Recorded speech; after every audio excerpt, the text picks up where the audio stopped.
Welcome back, everybody. This is the Commons Podcast. I don't even know what episode we on. It I just think is it's what it eight. is. Is this eight?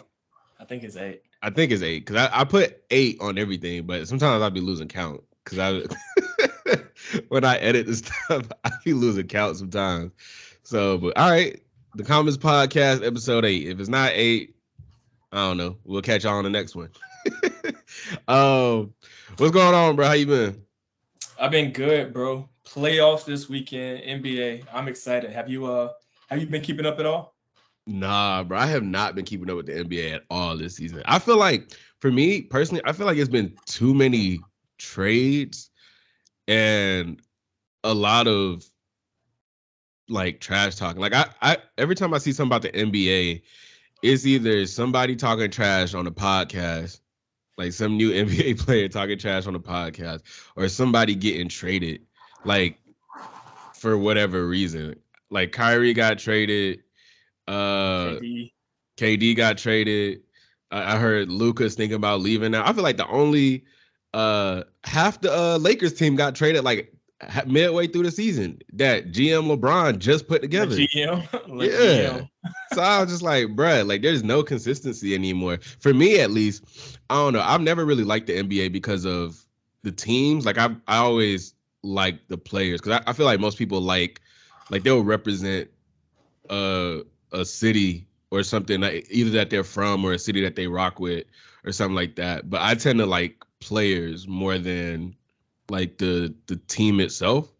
So like I started out being a fan of the Heat, but that was primarily because I like D Wade. Yeah. So, but now with all these changes, I don't really follow it like that no more. I feel like most people are like that though. I feel like everybody was Laker fan because of Kobe. Everybody was Miami, Cleveland, Lakers fan because of Bron. Um, I think that's how it is in general. Then I mean, of course, people cheer for their hometown. But Yeah, I think it's more. I think the NBA is more players based because like you only got five starters, so like one player makes a big difference. Where in like the NFL, everybody was either like the only player that people really followed was Tom Brady. Um, but yeah, you're right. A lot has been going on, and then Draymond got his podcast. I think that's really cool for athletes though. I will say Have that. Yeah, have podcasts, give news because if I was a if I was a sports commentator, I'd be a little bit worried because if more athletes go that path, they might get their job might become obsolete. But I ain't don't. that ain't it? Peyton and Eli Manning that started that. They was over there doing. They got their own like channel for the NFL games that they be commenting on. Yeah, theirs is a little different because they do it live, which is kind of wild. Like you have a live reaction of Peyton and Eli watching a Monday night football game. That's pretty wild. But I feel like they give better insights. Like I would rather watch their stream than just regular commentators talking about it because they played the game, so they giving game on what's happening on the field, at least from their perspective, from a quarterback perspective. Yeah, if that's what you like about it. I don't see. I wouldn't watch it because I would rather hear the commentators call the game Mm, than give analysis on the game. Even though you got like Tony Romo and all, you have somebody who calls the plays like as they're happening, somebody who gives insight. Afterwards, like they might do it this year. You have both, but like I don't think Eli and Peyton. They're not about to like call the game like drops back the pass goes up like they're not gonna do that. And I think mm. that's especially when you have a good announcer. I think that's a pretty big part of the experience of watching That's the game. fair. And it's But caught. So that's what you bro, like. bro, that's a classic right there. On NBA though, I'm kind of on the same boat as you though. I don't really watch it during the season. There's too many games for me. So like, why am I gonna sit down and watch one game out of 82? Nah, not that big of a deal. Where like in NFL, you only got 16 games, so pretty much every game matters. But with the playoffs, with that being said, I'm calling it right here now on episode 8 of the Commons podcast that is being recorded on what's the day? The 14th, April 14th. All right. This episode might not get released till June 14th. You never know. But on April 14th, trying to see if I can get some kind of verifier here. Who cares? On April 14th, The Denver Nuggets are winning the NBA championship this year. What's this year? Plain and simple. 2023, right? So you got the 2023. Nuggets winning the championship this year. The Denver Nuggets, 2023 NBA Who, champions, Nikola Jokic, NBA Finals MVP. Yes, sir. Number one. who you think they're gonna have to play in the finals? It's going to be really hard to beat the Bucks. I think the Bucks should have won it last year. Chris Middleton doesn't get hurt. Mm-hmm. I just think it's going to be really hard to beat them. That team's pretty good.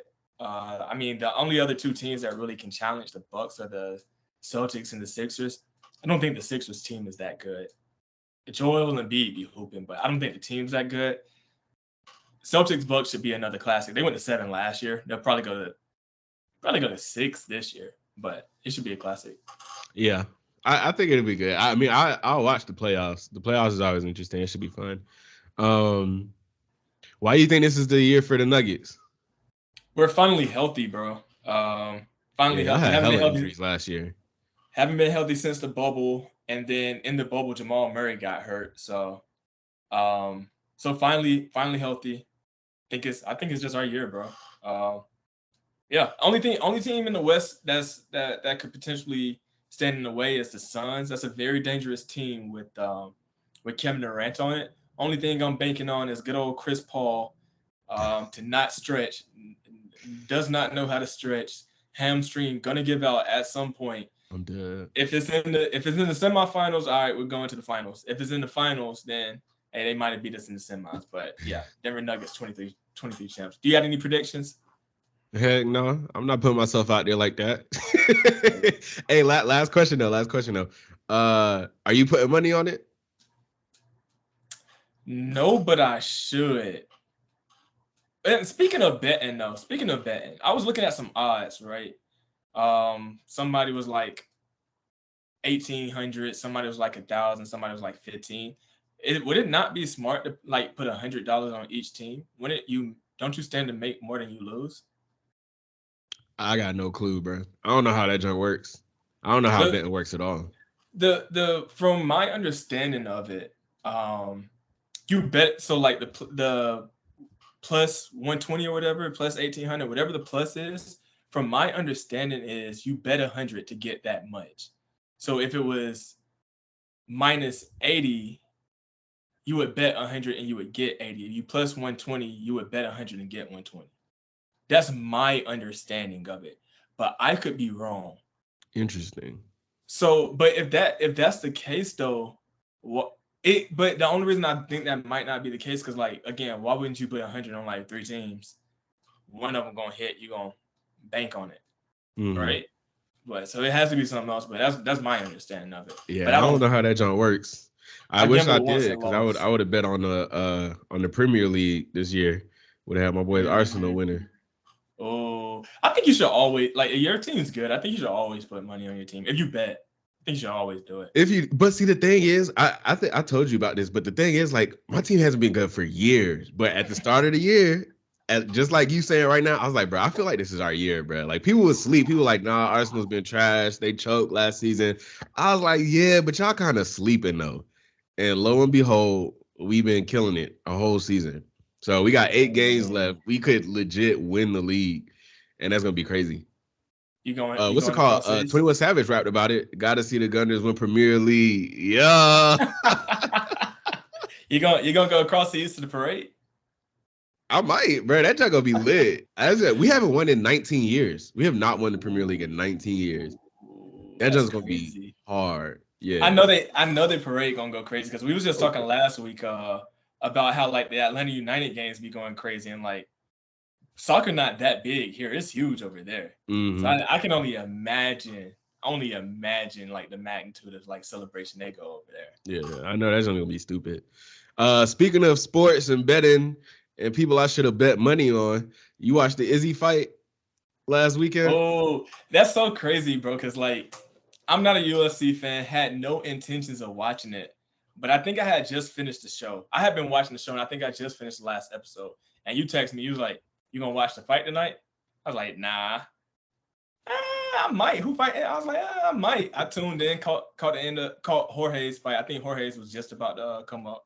and then I caught the Izzy one. So no, it was a good fight. What'd you think about it? Man, that was a great fight, bro. That joke was hard, bro, for real. Like, the way that I don't know, I just feel like first off, the storyline for him to have lost against this dude 3 times, I think it was 3 times, either 2 or 3 times, to have lost against the only person he's lost against, and then come back and beat his ass, not win. It's not like it went to a decision. He knocked that man He out. knocked him out. He knocked him clean out. Like, just ended the whole thing. He said, and one of the things that he was saying was like, I don't keep score, I settle it. I was like, ooh, that's hard. That's hard. Bro, like it didn't really look good for him because one dude was pretty big. Like he had a lot of size on Izzy. So like I think in the first round he was kind of pressing him. So I was like, oh, this not really looking good. He was taking that leg, boom, kicking that leg. Came back to it in the second round. You saw it buckle a couple of times. That second time he buckled and kind of covered. I was like, oh, it's over with. And it was over with. Yep, it was, but not the way we thought. But I was getting nervous, dog. No cap. When that happened, I was getting nervous. Call an ambulance, but not for me. Bruh, I in the post fight interview, Izzy was saying that he played possum, like he set him up, like X, Y, and Z. I kind of get that, but I also feel like a little bit of that is like cap. Like I like he wasn't just like not hurt, and he was just waiting for the right moment. Like, nah, he felt those calf kicks. And he was like, all right, I probably got to do something now. Otherwise, I'm gonna lose it, because he was getting tagged with them kicks for sure. So I feel like, you know what I'm saying, and I will say too though, like even the way he closed up when he was on the fence, he did that earlier in the fight with Pereira, where he just sat there and was trying to trade blows with him for a little bit, and then he got out. So yeah, he did work on it. So I'm not saying that he's like completely capping, he got lucky or nothing, nah. But in that moment, his leg definitely buckled, and Pereira wanted to step up, and he was like, all right, it's now or never. And he took advantage of it. So shout out to him for sure. Boy, he started throwing them punches, bro. Like his guard was down and everything. He threw that knee in there. He threw Bro, I didn't see the first hit Izzy landed on him until they slowed it down. I thought he just landed the right, but he actually came in with a left jab real quick and stunned him a little bit, and then he came with the overhand right. That's how that junk happened. But I didn't see that left one until they slowed it down, bro. Nah, that fight was great. I'm glad you had texted me, because like I said, I wasn't even gonna watch it, but I know the people in the crowd was hyped. Like I know that was a crazy atmosphere for that fight. Oh yeah. I would definitely go to that. I would definitely do that for sure. All right, let's get into what we got for today.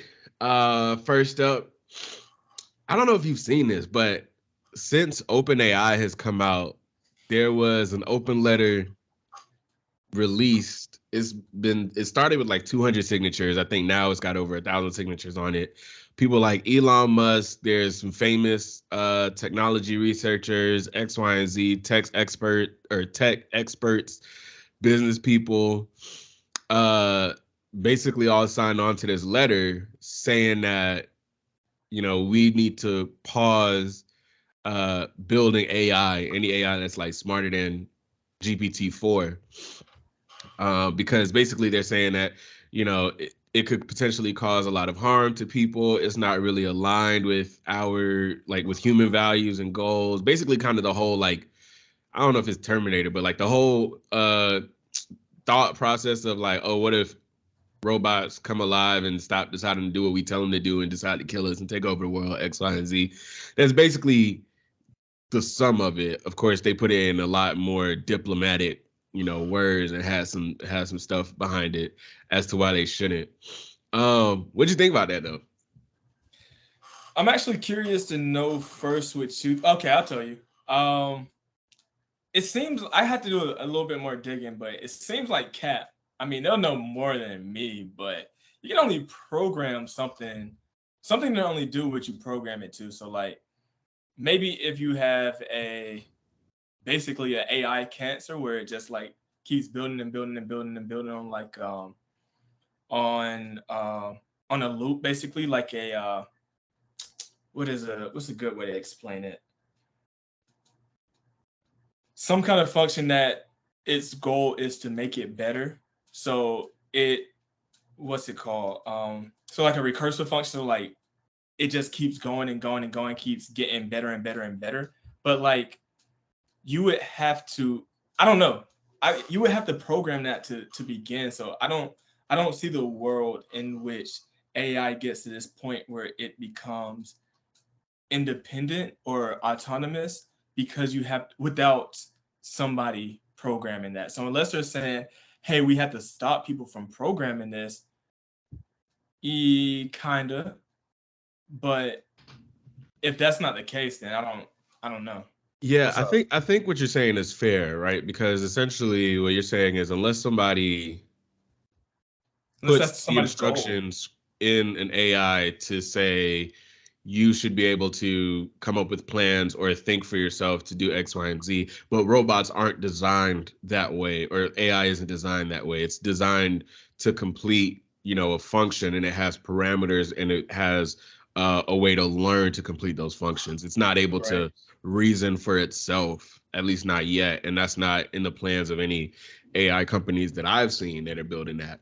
I wouldn't be surprised if it's only like, some time away before people start talking about doing that. But at least right now, that's not on the chart. So I think that's a fair point. Like, and I mean, to be honest, there's two things I'll say about this. One, I think, um,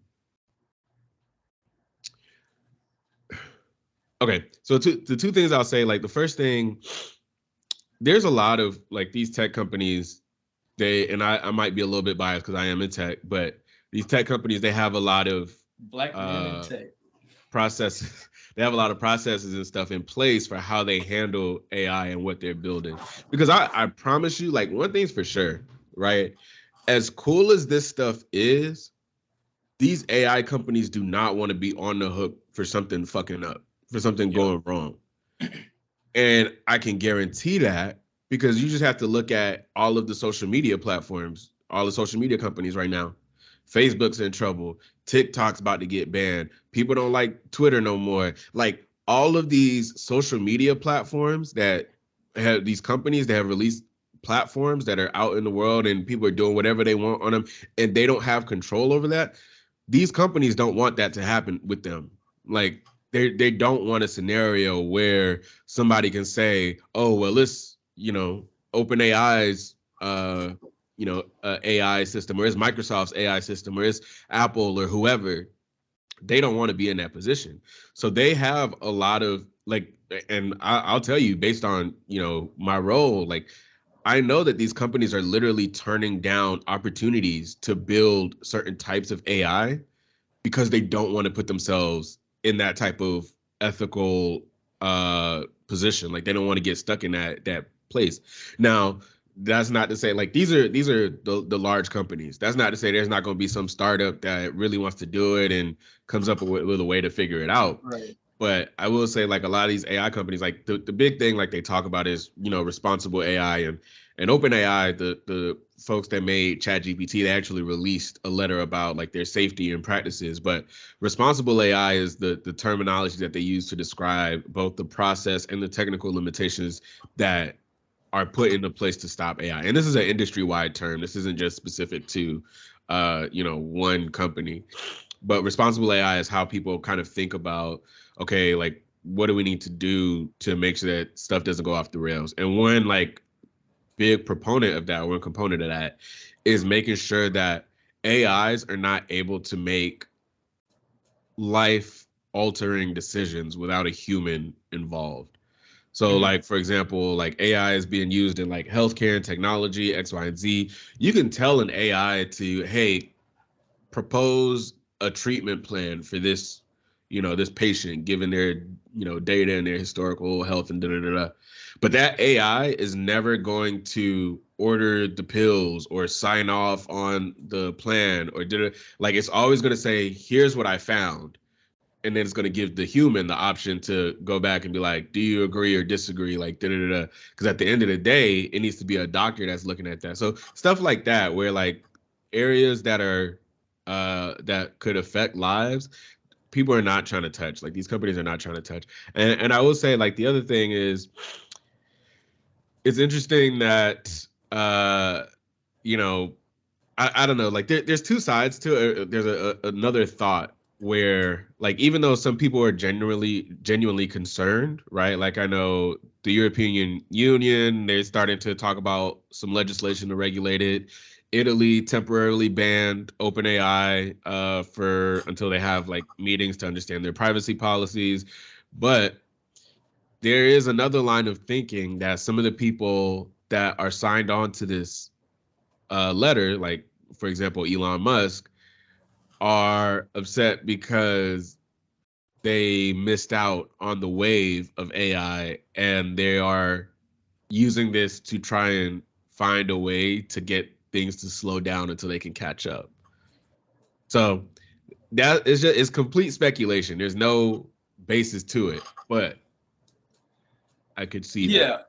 Question though, before we dive a little bit deeper on that. So, okay, and it kind of does have to do with it. So I was asking. So you was mentioning how like none of the big companies are trying to do like this.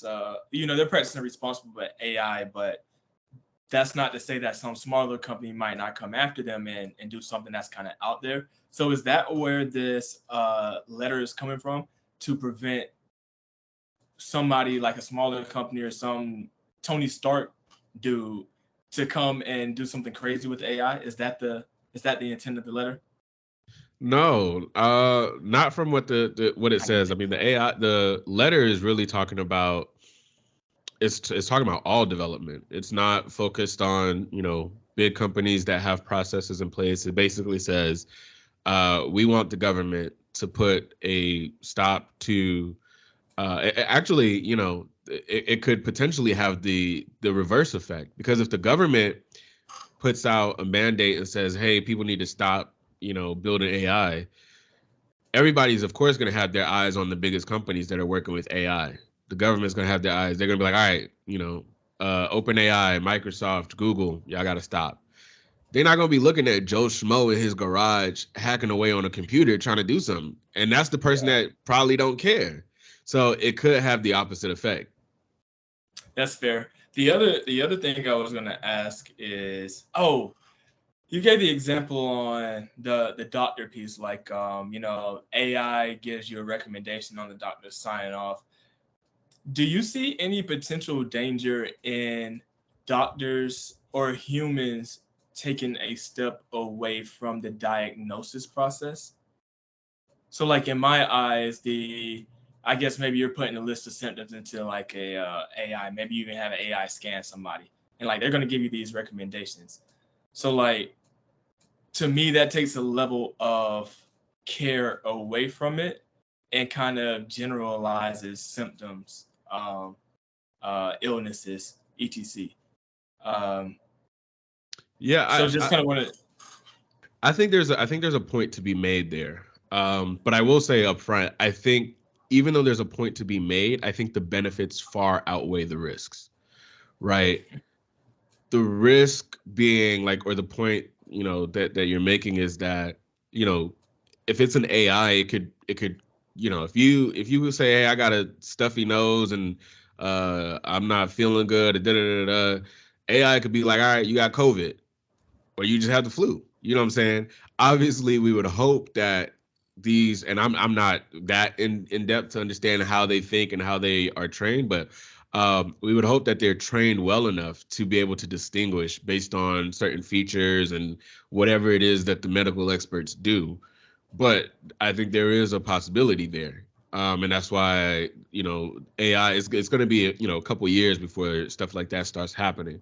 Right now, where AI is being used in the medical field is generally in the labs to like test, potential treatments for diseases or try and find cures, things like that, to go through like, different genomes and whatever they be Mhm. saying. Anyways, but the benefit though is that, like, when you go to your doctor, if you got a doctor that like has never seen the issue that you have, you like, oh, my kidney hurts. If he ain't never dealt with no kidney problems, you're screwed. Either you're gonna go to, different doctors until you find somebody that has expertise or know somebody that has expertise in that area that can provide you a prognosis that you can. Took me a second there.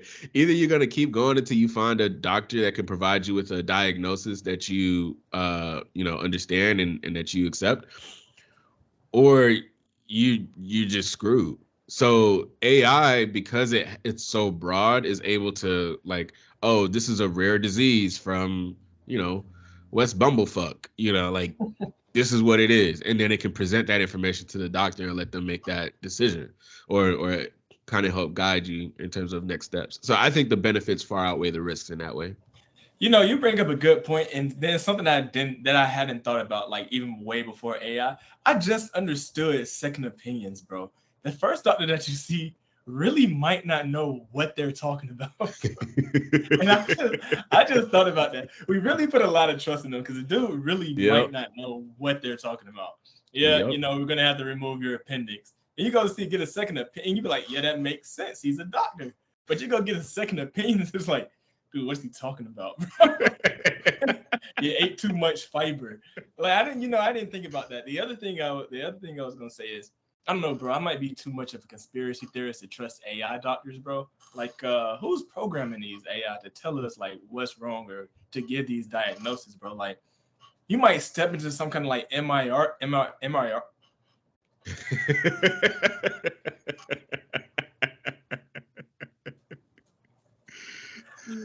You might step into an MRI machine, and the alarms might start flaring, and like they might like pull the panic button, and like AI just like screws you, bro. And that might just be some kind of conspiracy to like screw everybody. Right now we're headed into some kind of dystopian thing. I don't know if I quite trust it yet. I'm gonna be one of those boomer type people. You can't trust You're not AI. using it. I'm good. I'm gonna put it up there with that chip for now. Cause like as soon as we get that in there, bro, at what point are we gonna start taking it as gospel? The second we start taking it as gospel, then we open up the door for someone to just come in here and start hoeing people. So it's like, I don't know, bro. I'm skeptical, bro. Hey, I get that. The last thing I'll say on that is the way that they train it is based on, well, nah, I can't. There's like a bunch of different like learning methods. We could do a session on that because I've been looking into it. It's actually kind of fun. But generally, what they'll do is they're actually taking data from like actual patients and X, Y, and Z and saying these are the symptoms that they had. This is the diagnosis that the doctor gave them, and this is why. And so the AI learned from actual, results, prognosis, things like that happen. I don't think they end up being the one that write the diagnosis, but they probably give recommendations of, hey, based on the 3 billion patients that I have in my database, these are the most likely diagnoses. What do you think? And then the doctor would actually make the final call there.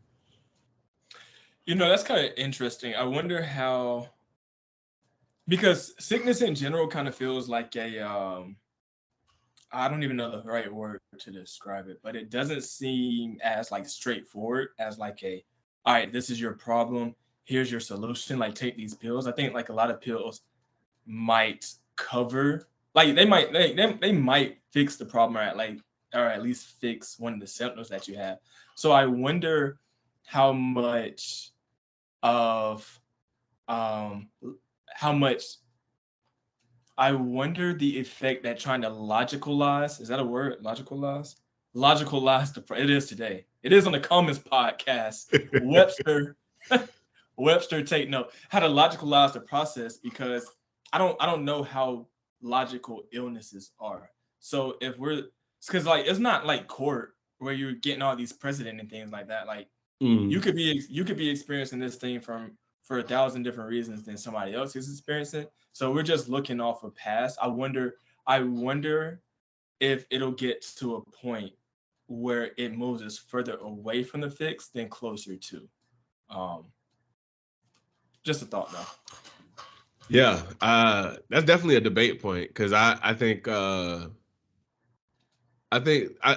like that's the benefit of bringing like having there's an argument to be made about having more AI in the process. So like I said, AI right now is being used in the lab. So the more like data that you can give AI about like what type of blood cells do people have, like how do they work, what's the genome sequencing, like that the idea is that it's supposed to be able to improve the intelligence of the AI so then it can, more specifically, instead of, oh, based on these 3 billion, data points that I have, it's, hey, I reviewed, 100,000 people that had almost the exact same genome sequencing and blood type and X, Y, and Z, and they're diabetic and they're fat like you, and they da.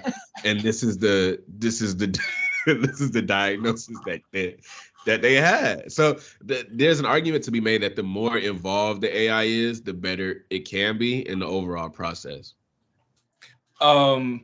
That makes sense. Ray Dalio, I think we talked about it before briefly anyways. Principles, he had a book called Principles, and he talked about like using, I don't think it was AI yet, but using technology to help make decisions. So it kind of sounds like similar, because like you have AI that's able to process infinite amounts of information. And so now instead of thinking back to your medical degree and your friend who you can call up, hey, I'm dealing with a patient that has this problem, any causes for it, like now you're siphoning through, or yes, whatever, through gaining their infinite amount of information. So definitely see the benefits there.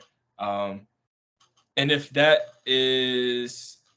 what we're trying to do, can definitely see how it would be helpful. I wonder if there will ever be a point where somebody is like, this is good enough, or I doubt it, but is this good enough, or this is like the way forward that we need to go, or will it continue to go in like a couple different directions until I guess we come up with something new that sounds like a better idea.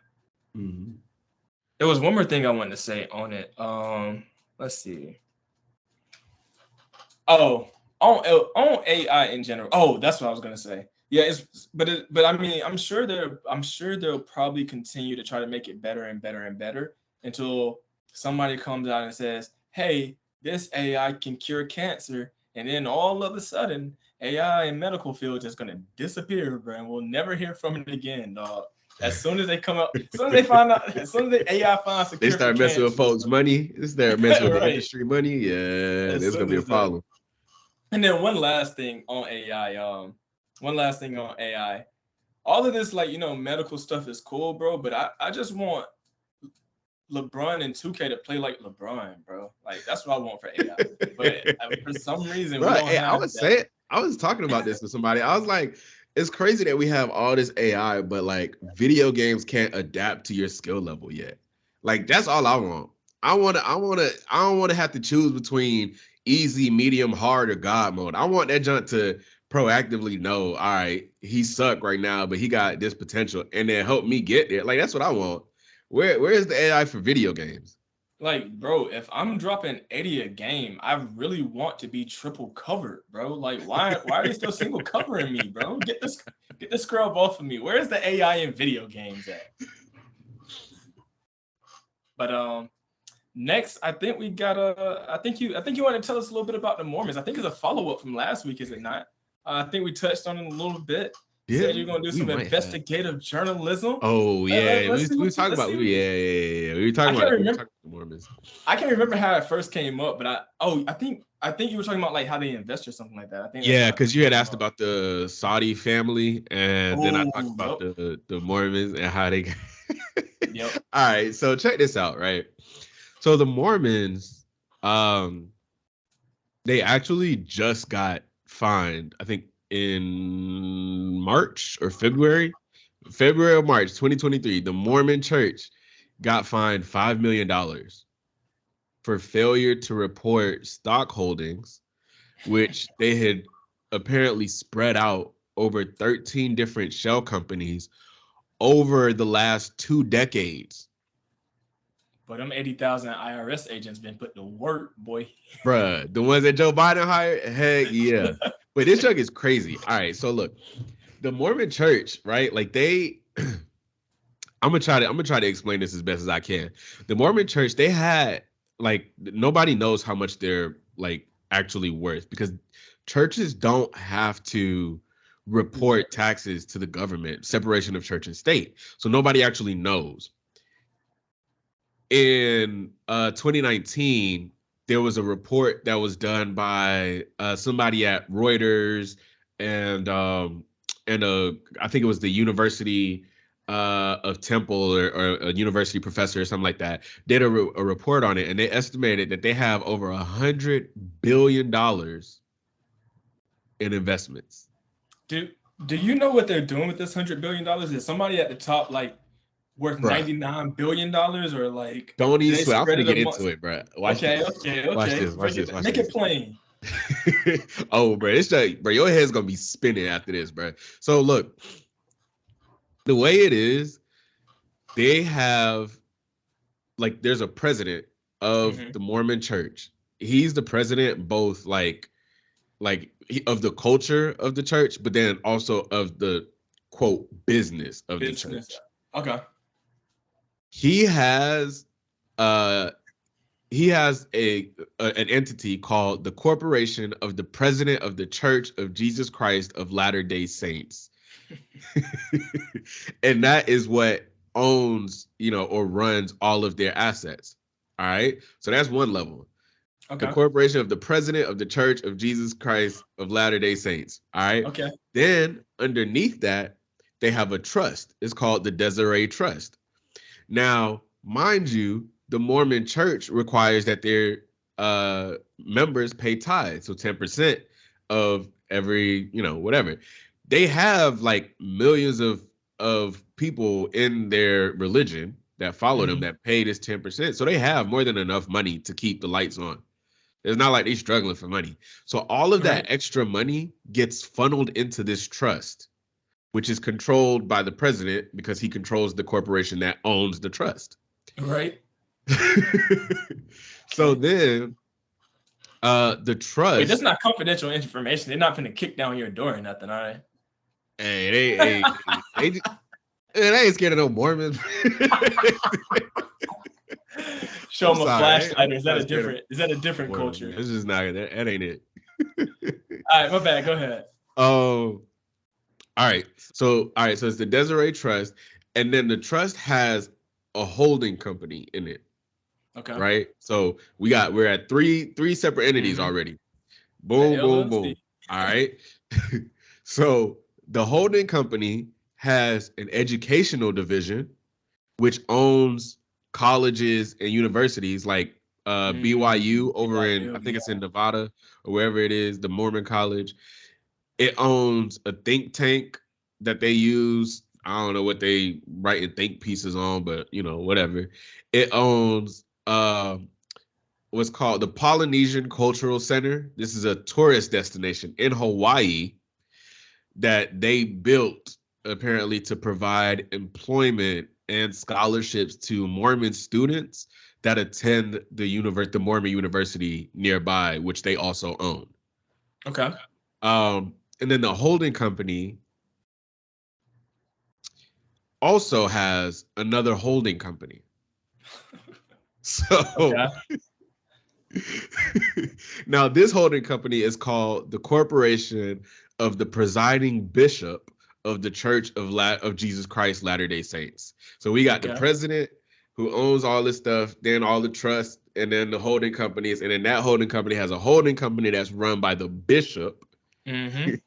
And then, bruh, oh man. So actually, I think the think tank is what is it? It's owned by some. It's like the 12 sacred something, whatever. Anyways, so the holding company that has that's run by the bishop, that one has another. Guess what? Yeah, another holding company I was about to called say. Deseret Management Corp.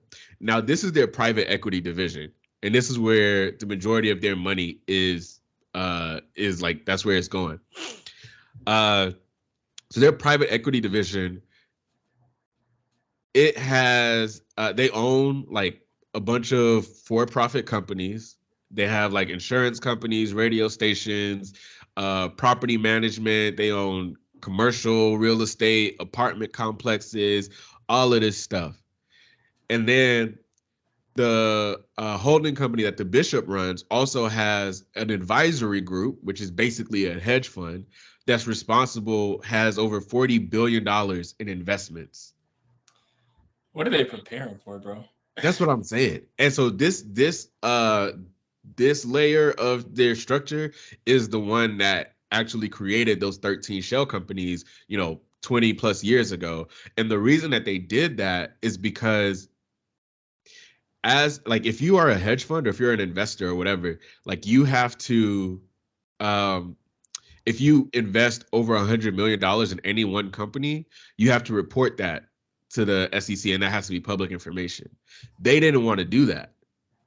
So they created a bunch of different shell companies, and they funnel their investments through those companies and they never invest more than like 20 million a piece or whatever through those companies, so that they never have to report how much they're investing, who's part of the, like, who they're investing in, or who's making the investments, like any of that stuff.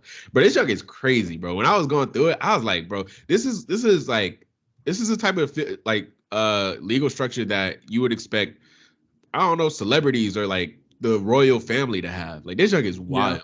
the Saudi family, the Yep. Saudi crown, whatever it's called.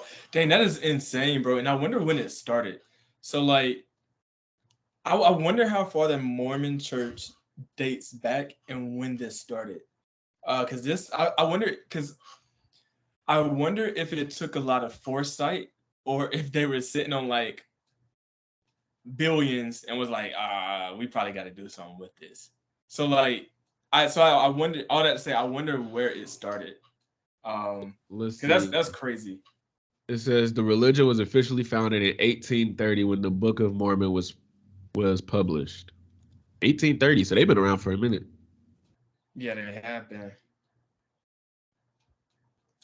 Crazy. Dang. Oh, so and then I wonder what they're doing with all this money too. Like are they putting cash in like Bro, the they other are paying companies or like they paying their people, bro. That's all they doing. all like The all of their people or the people who are No, the like people at the they top. pastors quote unquote. The people Okay. at the top, like the I mean, obviously they got like staff and all them people that are on salary, but like, for example, like they've bought houses for their, like, the senior leaders, families and stuff.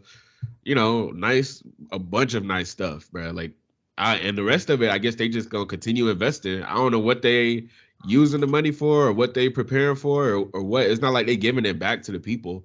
At the very least, they could be like, hey, it's okay if you can't pay your tithe this month. We good. You know what I'm saying? They are good. That's what I'm saying. But real quick, I got to shout out.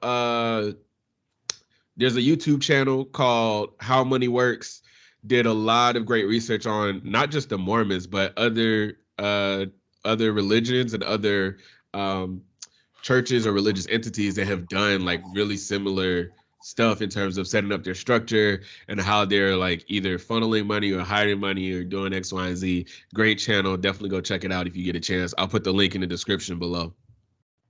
Bro, I'm finna call the talented 10 together and black people about to come up, bro. We got the business model at hand, bro. Bro, other people have done this. It's not hard to create a church. Kim Kardashian and them own a church. Like, they own a church, and they don't really do much with it. So like, people have questioned, like, is this really a church, or like, what y'all This got is going on here? is this fraud? Heck yeah. Yeah. Talented 10. Look for y'all. Letters in the mail. We're gonna be assembling soon, like the Avengers, bro. Because the game plan is clearly out there. I wonder. I feel like though it only works because you have a faith based. Not sure what the other word I'm looking for is, but like, so you have to give people a reason to tithe. So if people don't tithe though, it not at this point, because they got you at 100 billion, you just don't be stupid and you're good for life. But to get up to that, like, you have to give people a reason to tithe, and like no better reason than God commands it. So I think without that, without that, that probably doesn't exist. That 100 billion doesn't exist. No, that's Or could fair. I be wrong? No, I mean that's fair. I mean it's definitely I think the thing with religion that a lot of people have called out is that it uses almost fear to compel people to do things. Like if you don't do something, you're bad, or like if you don't follow these rules, X, Y, and Z. So it's a similar thought of like you have to pay your tithe because you're called to, and if you don't, you know, you're not good in God's book. Similarly, Mormons have very strong view on sex, or very strong views on sex, but that don't stop people from getting around it. You know what I'm saying? What do you mean? So I don't know if you heard about this, bro, but Mormons, and it's particularly like teenagers and uh you know young adults in college, but they have come up with this new method called soaking. Now, soaking, because like Mormons, they are very strongly against premarital sex or anything of that nature. They like strict about it too. Like they don't even like you kissing or hugging or like none of that. Mm-hmm. So what they'll do is, what I'm saying, soaking, you got a man and a woman, and they get together. But that is hilarious. Yo, I want to know what do Mormons do when they gotta have the birds and the bees talk with their kids? Like, how do they explain this? But anyways, um, so basically they get in there and basically there's penetration, but there's no movement after the penetration. They just sit there because the thought is, okay, if we're not thrusting, then we're technically not having sex. So we're still good. It's like a sex hug. And then they've elevated it or evolved it to include what's this thing called, humping. Oh my gosh, jump humping. And that is basically when, while they're soaking, they have a third person come and jump on the bed.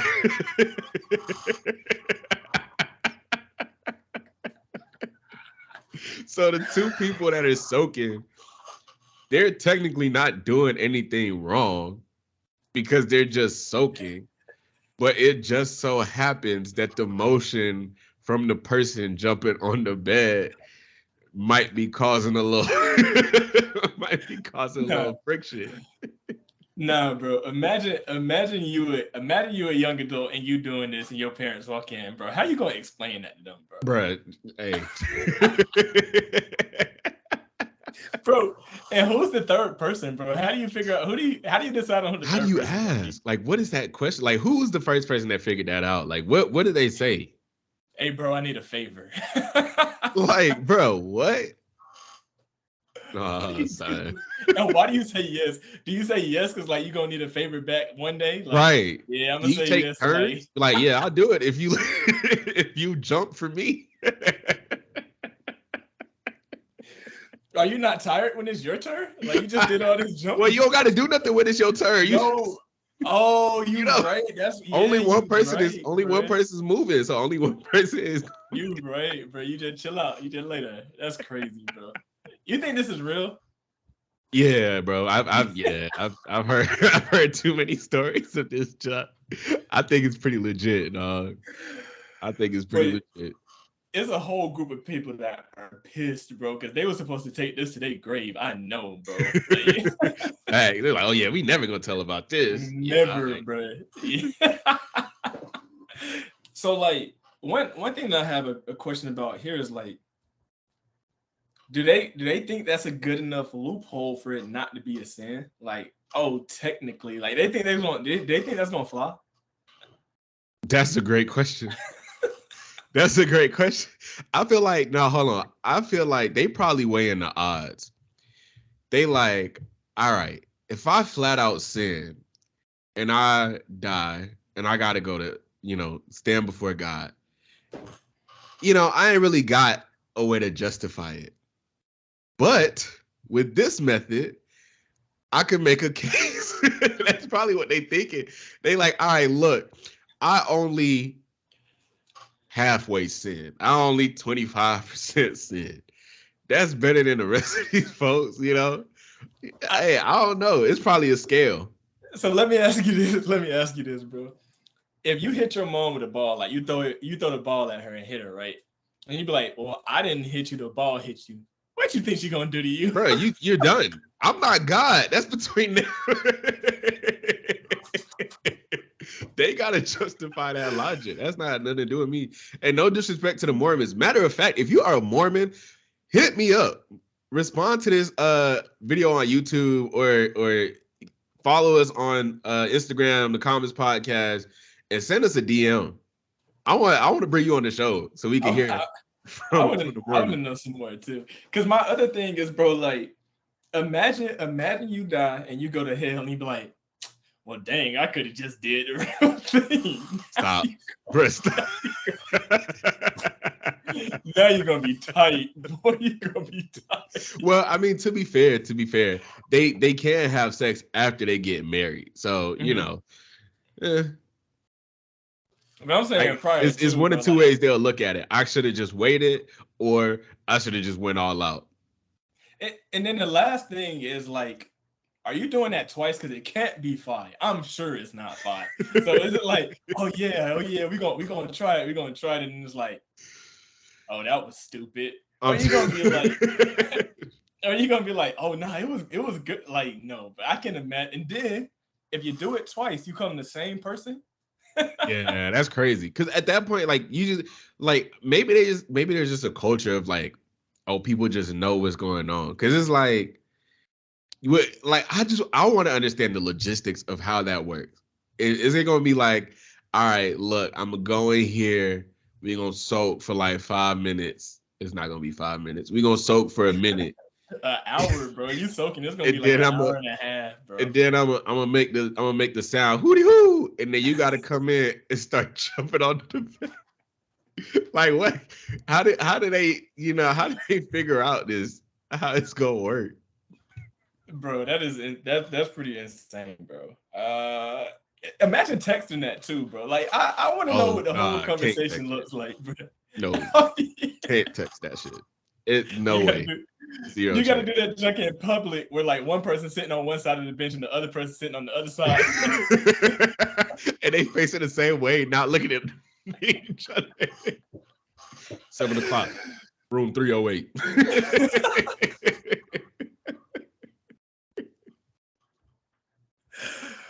Boy, that is hilarious, bro. Oh man, I got questions. Yeah, if you see this and you're a Mormon and you know about this, hit us up because I got questions and I need answers. Or if it's not true, tell us so people can stop slandering your religion. I feel like that's a healthy thing to do. Let us know. Yeah, let us know, bro. Cause I need some answers, dog. All right, y'all. This has been episode 8 of the Converse Podcast. We'll catch y'all on the next one.